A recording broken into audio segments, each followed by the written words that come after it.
Hello everyone, my name is Boris, bringing you another VOD review. There has been a new comp rising in popularity over the last couple of days, where we finally are able to make use of the double trouble augment. Therefore, we are going to be jumping in game here with Wasian Iverson during his Scrims for Tacticians Cup number 2, where EU and NA will be facing each other in mixed groups. Now during the stage 1, let's take a quick look at the comp.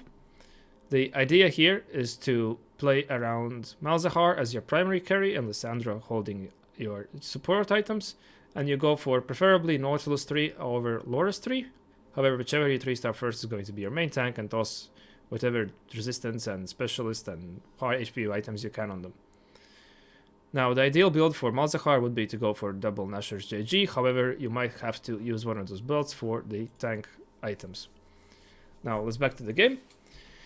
We have quite a few early game pairs, therefore let's see how we play out the early game for this comp. And we are playing in the LeBlanc encounter, so we have a possibility of some nasty augment combos. As generally when playing Double Trouble, you will not be having the opportunity to find, for example, a strong reroll augment from stage 1. Now, we all already offered Double Trouble.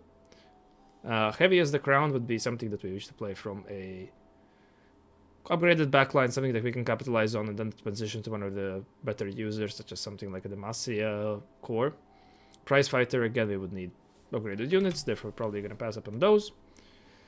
And since we're running on these pairs, it's actually quite nice to sit on Double Trouble right now, as we can make effective use of them right away. Stars Are Born is one of the fake econ augments.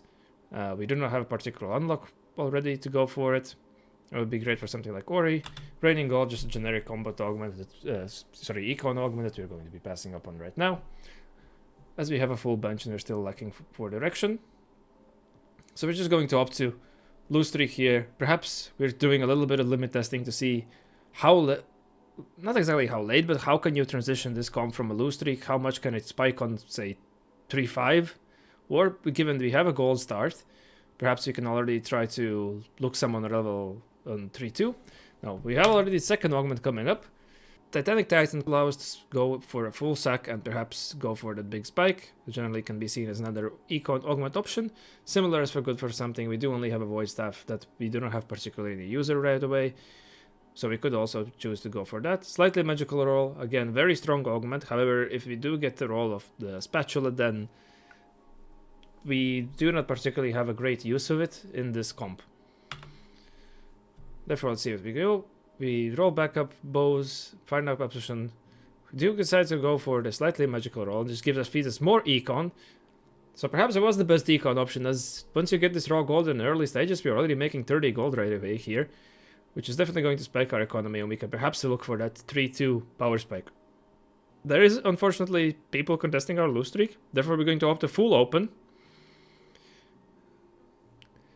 Going to just simply value making the strongest econ we can right away and then look to spike stage 3.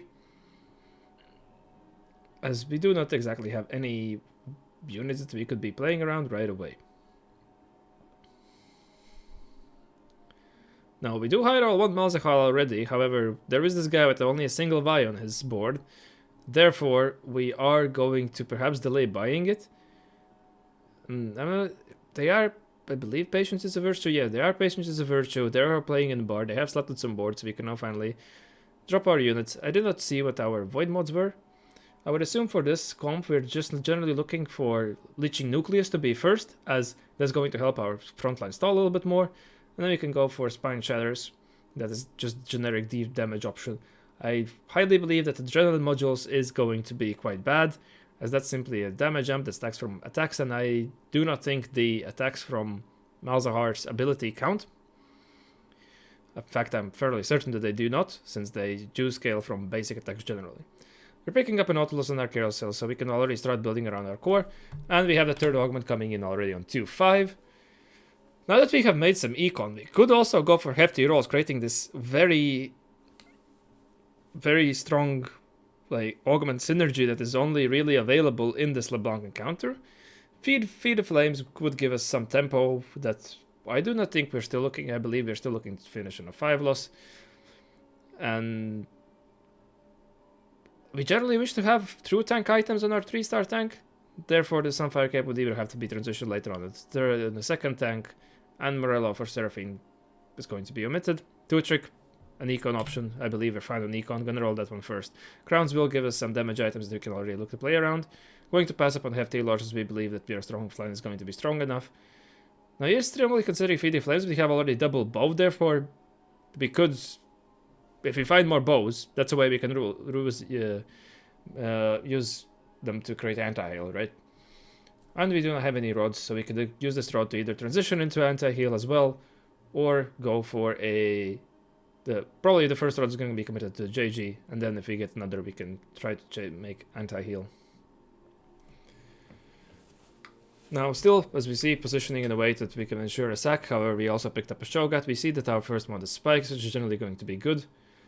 I do believe the Leeching Nucleus is going to be stronger, generally allowing to further ramp up this comp, as Malzahar is a stall ramp champion, creating those little voidlings that are stacking up on the tank.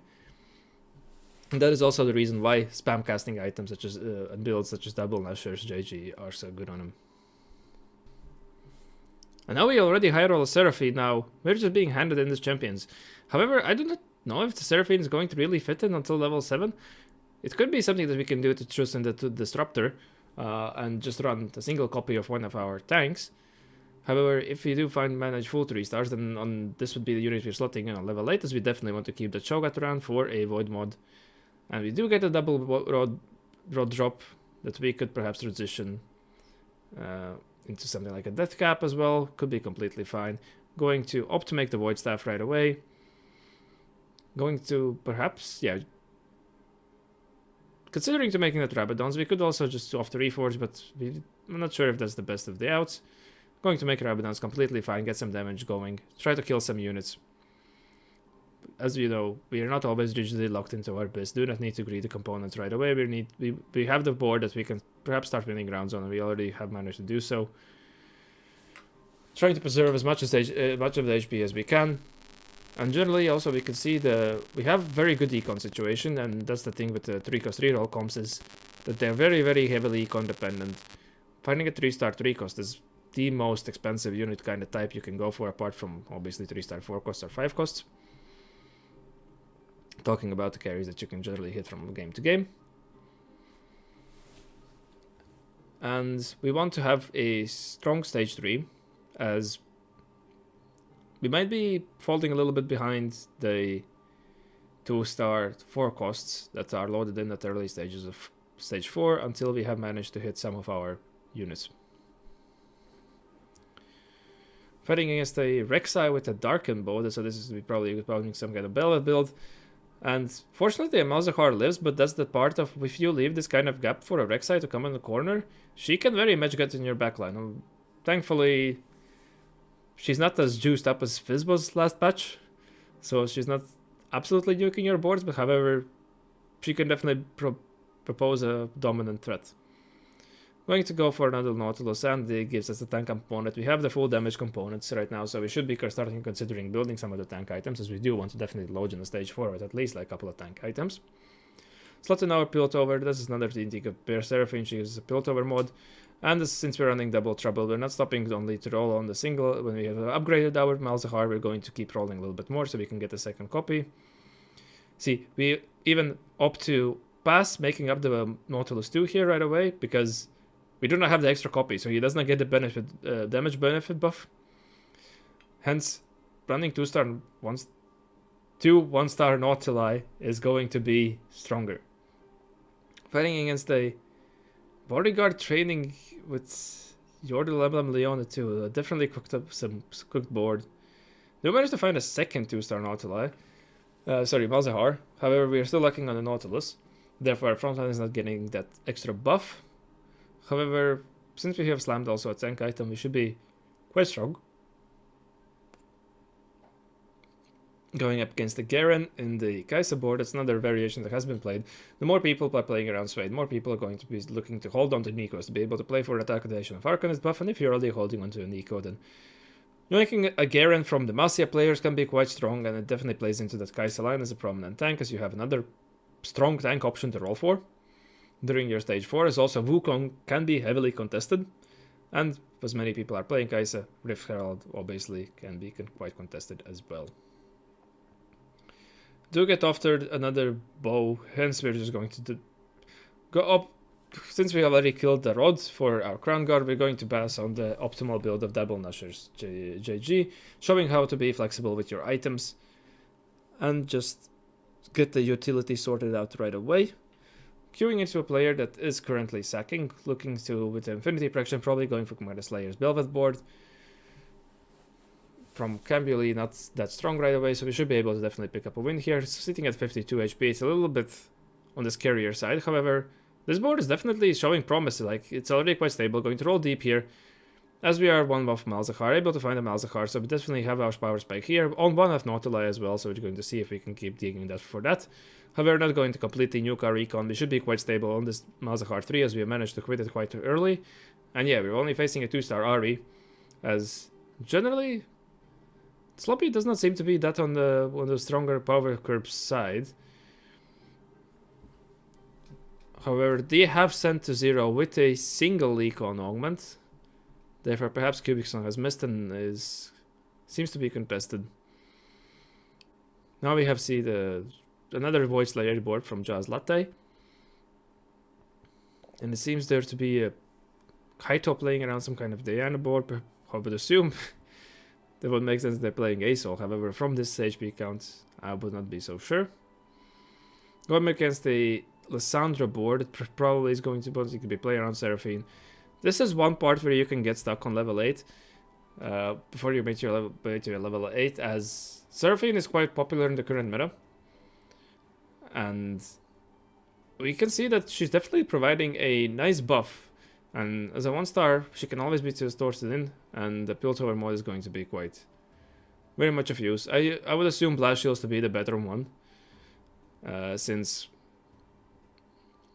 it helps our Malzahar to stall. But the neat play during this carousel from Wasian Iverson to just double reforge your item is something that some people might not be aware of, that you can return to your board. You can slam extra items.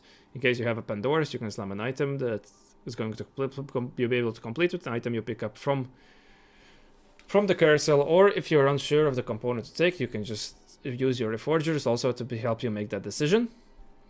Able to pick up a Nautilus 3, so we're slapping in just the gargoyles on him, trying to be as strong as possible as we can right now, and start winning to make our way to level 8. However, a very close win that we managed to pick up against Kato. The Diana board, however, that's the neat thing about Malzahar. Diana takes our backline, however, Malzahar's wardlings are out, and he's able to still pump damage beyond the grave.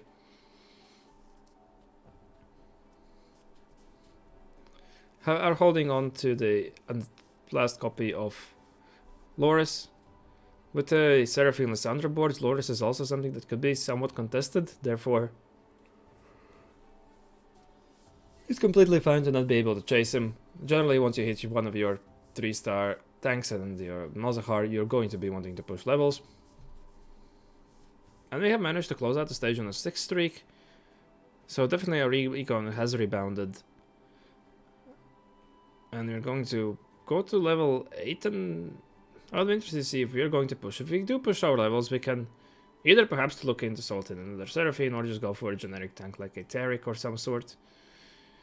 However, generally with the 3-cost reload comp, you most likely won't be offered the option to be able to move. Now, it looks like we're going to just go for the extra stall through creating the Gunblade. Also perhaps keeps our Malzahar alive from any potential backline threats, but I would believe there to be only really the Diana player. Going up against the Slayer's board with the Darkened Bow of Jazz Latte. As we can see, the Nautili 3 is very, very tanky. As one of his traits is Bilgewater, that does not... Well, it provides combat power through the opportunity to buy stats.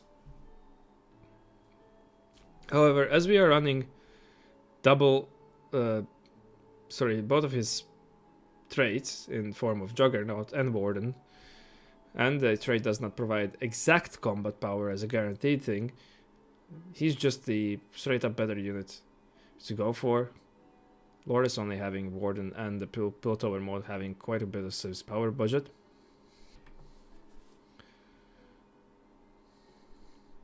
Trying to see it to position in a way such that I would assume that Diana does not get on our backline right on the, exactly the 3-star unit. Yeah, so we're grouping that together and then splitting up in the last second, so that Diana either has to walk up here, or from that side she's going to be jumping between the front line and not getting on our Malzahar. Facing the Bard reroll, and very close fight from Ringo. That's a lot closer than I expected. However, we were able to bump out enough, and perhaps even Gunblade if. Who knows? Go for here for the another tank item, as we could look to transition away from the gargoyles right here. Yes, as we're gonna do so. Just gonna toss the gargoyles in the second. Not to lie. Let's see if he still goes for that last second swap. Yes, we do. However, they seemed the thing that they did is the anti Diana positioning, right? In this way, the Nautili had to walk up a little bit, and Diana meets him there and is able to regain that hex distance to jump on a Malzahar. The very best players showing off all the skills and reads they're having, which is always very exciting to see. Now, we have opted not to roll for a Seraphine, as, well, some of them just returned to a pool, however, was very immediately hit right away again. And we're going to opt to slot in a Braum here to provide the Warden. Yeah, there's definitely something you can do. You can just slot in extra Wardens, right? Once you make your levels. And it's going to be generally stronger than an Itemization Loris 3. Another Loris pair. If he had a Loris 3, then I would believe it would be worth going for a second Loris 3. However, this is just two naked units that are not going to have an exact power. Since we are on Seraphine 1, just going to be tossing the utility items on the second Mals, as that also is receiving the double trouble buff. And yeah, going to go for a mana item right away. That's exactly what they're missing. And we are going in top 2 facing the Cambuli, another of what seems to be a void board, playing around Kaisa. And interesting to have still that Senna carry that they had from earlier from 4-1. No, we do get the bug where our board teleports. However, we are on the opposite sides, and Ambessa has made it to their backline. However, the Gunblade has stalled for not for long for us for our board to ramp and be able to get finally through that Shelly and switching back to Ambessa. Now, they still obviously have spots to grow, and we're going just to level to slot in a Tarek for now. Perhaps could switch to another Warden. They swapped. So now they're facing our Nautilus. However, the Ambessa again wraps, and she can get quite scary if she gets those resets, but now she's back stack on the Nautilus, and we have the Bramble Vest that exactly plays into this matchup. Now the fight is looking even better, as Ambessa hasn't been able to take our extra threat of the second Malzahar. Therefore, as long as we can stall for this comp, the Voidlings are going to go do their job. So now I would assume they're looking to attack our weak side, since that's the way how they can actually obtain the gaining edge of having the Ambessa and Belva 3 sets. However, it would be nice and manage to nicely swap position in a way again that they are going in our Blumble tank, and one of the Malzahars already takes down their Ambessa. However, the fight is still looking very close, and very much through the Gunblade healing and the stall that we have managed to take it out. And that's that. There you go, where you finally have a double trouble comp that we can be looking to play. I hope that you learned something new, the same as I did, and I wish to see you in the next one. Have a good one.